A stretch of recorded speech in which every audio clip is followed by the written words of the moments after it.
As Jesus walked along, he saw a man blind from birth. His disciples asked Jesus,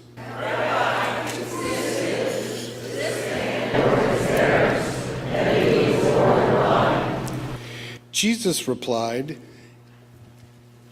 "Neither the man nor his parents sinned. He was born blind so that God's works might be revealed in him. We must work the works of the one who sent me while it is day. Night is coming when no one can work.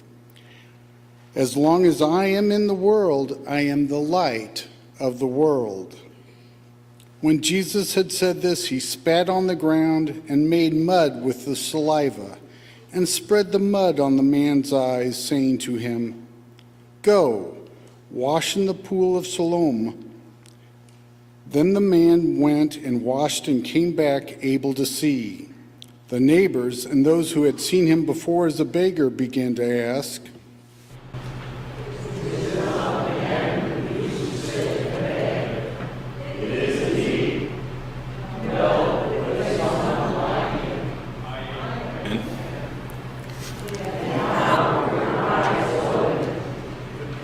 The man called Jesus made mud, spread it on my eyes, and said to me, "Go to Siloam and wash." Then I went and washed and received my sight. Where is he? I do not know. Then they brought to the Pharisees the man who had formerly been blind. It was a Sabbath day when Jesus made the mud and opened his eyes. Then the Pharisees also began to ask him how he had received his sight. He said to them, He put mud on my eyes. Then I washed, and now I see.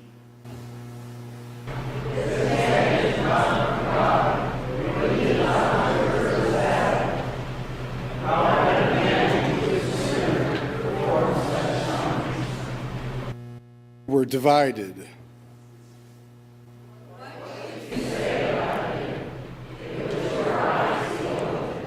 He is a prophet.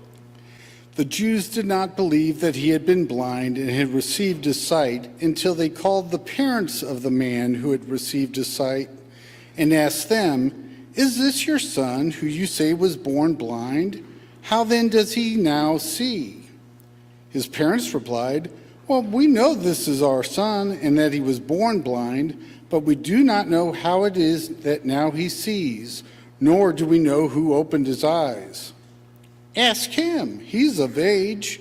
He will speak for himself." So for the second time they called the man who had been blind, and they said to him,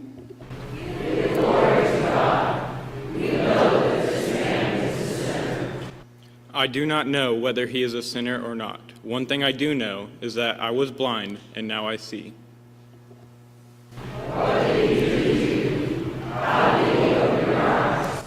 I have told you already, and you would not listen. Why do you want to hear it again?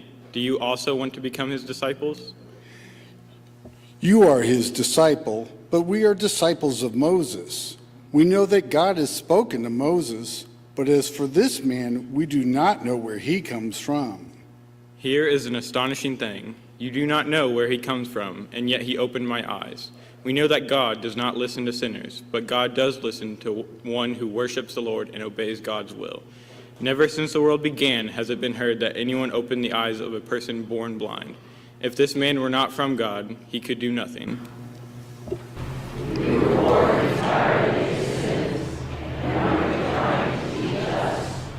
And they drove him out. Jesus heard that they had driven him out, and when he found him, he said, "Do you believe in the Son of God?"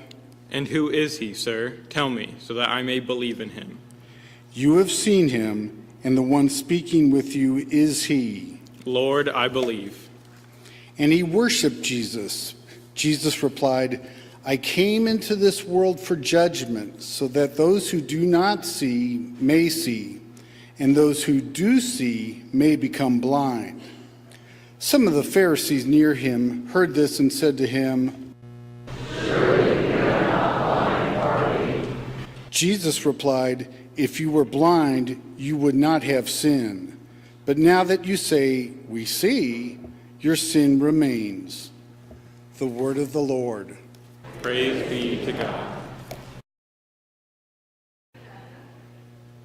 The Gospel in John indeed shares all sorts of different things with us in interesting, creative, poetic ways, using the elements of earth and the things that all around us, using the tools that we have ourselves to see God, to think about God, and to reflect on all that God has given us, even in ooey gooey, sticky, healing mud.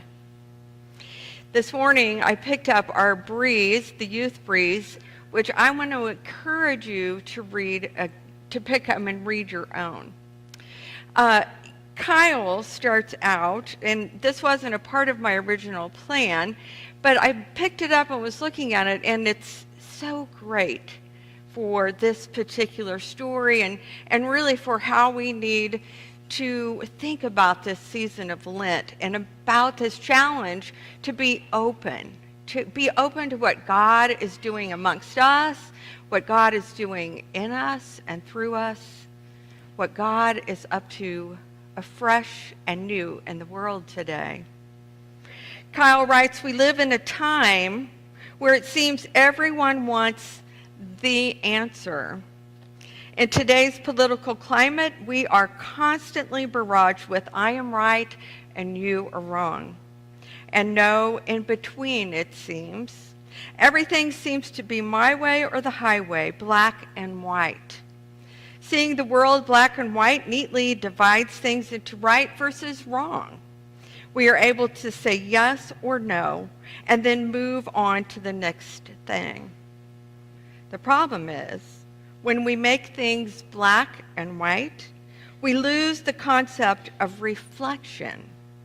If we were to step back and reflect on a decision, instead of just putting our foot down and saying, I'm right, it might lead to the possibility of us being wrong. Perhaps that's the challenge. There's a sense of fear when we have to think beyond what we think we know. A fear of what might be lost. A fear of someone pointing to us and challenging us back. Wanting to know more about why we are so set in our certain ways. And not being open to listening to what we have to say. It can go either way. To be open and listening, or to be not at all. And oftentimes in this black and whiteness, we lose sight that what Jesus calls us to do is to recenter ourselves. To live in that gray place that's kind of muddy and messy and often chaotic. Sometimes there's worms in it that we have to sort out and figure out what it means for us as we go along in our pilgrimage journey of following Christ. You see, this conversation 2,000 years ago or so is not one that is ever finished. We have ongoing debates about whatever you want to put in the blank about what sin is and what sin is not. What we do with sin and who gets to judge it. And who is in and who is out as a result. There's an interesting article, at least I find it interesting, written by Shane Claiborne, who calls himself a radical Christian. He's a part of starting A Simple Way, a movement towards a simpler way of living, embracing monastic lifestyle and practices, and community living, in an effort to draw people back to what it means to live the Jesus life. Now, from time to time, he does use the word Christian, but in this article, he is being challenged himself by what it means to be Christian in today's world and how others are living that out. The title of the article is, "What if Jesus really meant all of this stuff? What if Jesus really meant that we are to love one another? What if Jesus really meant that we are to listen to each other, to be compassionate and kind, and to share generously with one another?" He goes on to say that he's concerned for Christians and for congregations, for Christians especially in the United States. He said more and more often we give atheists less to argue about. We give them more reason not to believe. He shares that the 3 top things that folks who don't want to be a part of church today offered in a U.S. study of American Christians, we are accused of being hypocrites. We are accused of being judgmental. And one that probably challenges us the most today is being anti-gay. All of those things are a great challenge for us today. And we must stop and think about it. Who are we? Who are we following? And who do we want to be? Jesus says, "I've come into the world to be the light of the world, to shine light in the dark places, to set prisoners free." There's something unique about Jesus, not only the fact that he breaks rules like healing on the Sabbath day, but he finds himself, and we find him, constantly with those who the world says are sinners. The world says are unholy and unclean. Those who might be different than us. Those we don't understand. And Jesus goes right up next to them and breaks the rules of his cultural time. Well, the Pharisees, and in John's gospel, the Jews are the Pharisees, the religious keepers, not all the Jewish people. They don't like this. They don't like that this man, this blind man who's been born from birth, who's been sitting there in their way begging for who knows how long, has been engaged by this man. This man that they're beginning to have questions about and wonder about. Who is he and what is he doing? He is disrupting our control. He's disrupting our community. He's disrupting the religious oversight, the laws and the rules about how we are to be under God's rule. Jesus doesn't care.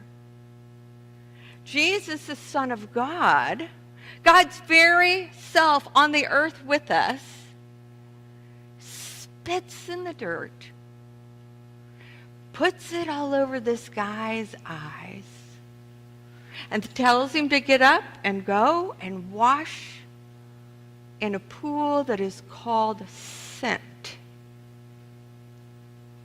Well, we have to back up, as we did last week. We backed up and looked at Nicodemus traveling in the darkest of night to the woman at the well in the light of day. Jesus talked with her. He listened to her. He knew her. He saw her. And now we find him with a blind man, unclean, sinful, a beggar, who's been sitting and listening to everything that's been said about him all of his life, probably spat on, probably had mud flung at him. And he does this very earthy, holy thing. Well, the Pharisees and the disciples all around are asking, who is he? What has happened here? Who did this to you? And there's some irony and some sense of humor in the man's response. I don't know. All I can tell you is I was blind, and now I see. Well, who is he then? A prophet. They go to the parents. The parents basically disown him. They don't enter into the conversation. They don't stand up for him. They don't take his side because, you see, for the parents to love him the way Jesus has loved him would have to claim that they were sinners too. They would be a part of being cast out. There wouldn't be a place for them anymore because, you see, in this culture and time, they believed that sin came from the parents. That this person was born with this sinfulness and immediately had no place in the world. I don't know about you, but I can't imagine that. I can't imagine not standing beside my children for who they are and who they're going to be. To see the goodness in them and not their brokenness. This man, it's this man just like the woman who gets it, who sees the light of day and comes back and begins to tell his story. He doesn't quite see it fully yet, and Jesus asks, who do you think this person is? Who is this man? And Jesus goes on to affirm for him that is indeed him. He is the light of the world, the bread of life, the living water, the one who has been sent for each one of us, for those who are outcasts, the marginalized, the broken.